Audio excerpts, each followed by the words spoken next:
Hello বন্ধুরা, Bengali spice চ্যানেলে তোমাদের সবাইকে স্বাগত জানাই।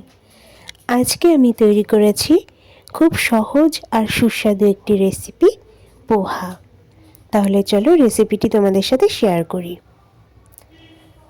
পোহা বানানোর জন্যই প্রথমে নিয়ে নিয়েছি 200 গ্রাম জিরে।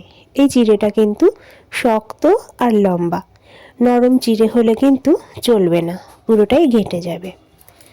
তো প্রথমেই আমি চিড়েটাকে জল দিয়ে ভালো করে ধুয়ে নিচ্ছি, কারণ চিড়েতে অনেক ময়লা থাকে।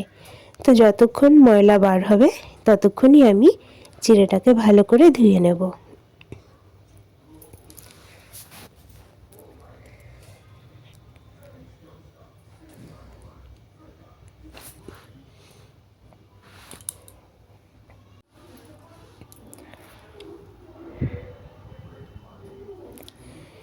চিড়েটা পরিষ্কার করে ধোয়া হয়ে গেছে। এবার এখানে একটা ঝাঁঝরি থালাতে আমি চিড়েগুলো তুলে নেব। তোমরা ছাঁকনিতেও তুলে নিতে পারো। থালাটাতে চিড়ে তুলে নিয়ে এভাবে ছড়িয়ে রেখে দেব প্রায় 15 মিনিট। এরপর আমি আমার প্রয়োজনীয় সবজিগুলো এখানে কেটে নিয়েছি। আমি এখানে আলু, ক্যাপসিকাম, টমেটো, কাঁচা লঙ্কা এগুলোই ব্যবহার করছি। তোমরা চাইলে শীতের বিভিন্ন ধরনের সবজি দিয়ে কিন্তু এই রেসিপিটা তৈরি করতে পারো। এখানে আমি সম্পূর্ণ নিরামিষভাবেই পোহাটা তৈরি করছি। এখানে আমি কিছুটা সানফ্লাওয়ার অয়েল দিয়ে দিয়েছি। এখানে কিন্তু রিফাইন্ড তেল বা ঘি ব্যবহার করা যেতে পারে। এই সানফ্লাওয়ার অয়েলের ভেতরে আমি এবার দিয়ে দিচ্ছি সর্ষে ফোড়ন।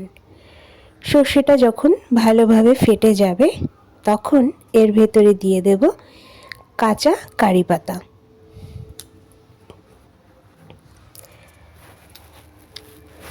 একটু নেড়ে চেড়ে নেব।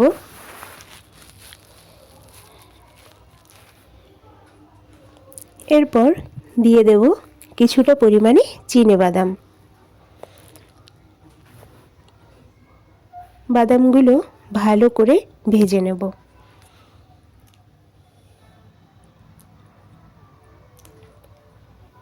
বাদাম ভাজা ভাজা হয়ে যাওয়ার পর এবার প্রথমেই দিয়ে দিচ্ছি এখানে আলু। আমি যে কটা সবজি নিয়েছি, আলু সেদ্ধ হতে সবচাইতে বেশি সময় লাগবে, তাই সবার প্রথমে আলুটা দিয়েই ভেজে নিচ্ছি।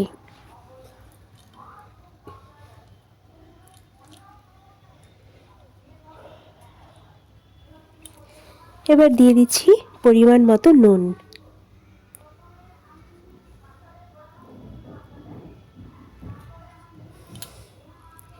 দিয়ে দিচ্ছি পরিমাণ মতো হলুদ, আর দিচ্ছি সামান্য জিরে গুঁড়ো। এবার দিচ্ছি কুচিয়ে রাখা কাঁচা লঙ্কা। ঝাল এখানে তোমরা যেমন পছন্দ করো তেমনই দিতে পারো। এরপর সমস্ত মশলাগুলো আমি মিশিয়ে নিচ্ছি।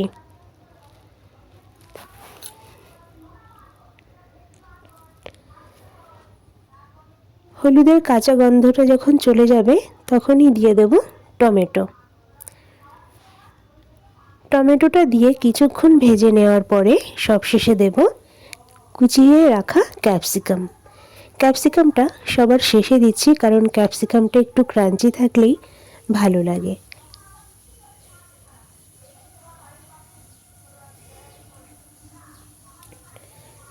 সমস্ত সবজি ভাজা হয়ে গেলে এবার দিয়ে দিচ্ছি সামান্য পরিমাণে চিনি। তোমরা যদি পোহাটা মিষ্টি মিষ্টি খেতে পছন্দ করো, চিনির পরিমাণটা বেশি দিতে পারো। এবার আমি চিড়েটাকে দিয়ে দেব। দেখো চিড়েটা কতটা ঝরঝরে রয়েছে। সম্পূর্ণ জল ঝরে যাওয়ার পরে চিড়েটা কিন্তু ভীষণই ঝরঝরে রয়েছে।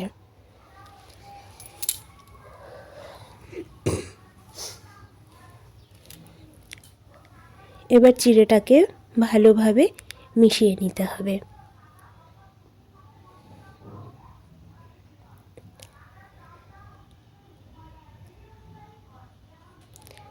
সব শেষে সামান্য লেবুর রস দিয়ে আবার মিশিয়ে নিতে হবে।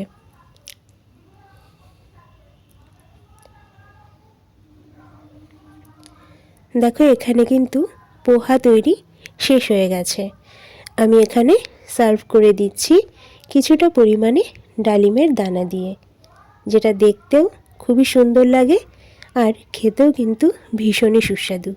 তাহলে রেসিপিটি তোমাদের কেমন লাগলো অবশ্যই কমেন্টের মাধ্যমে জানিও।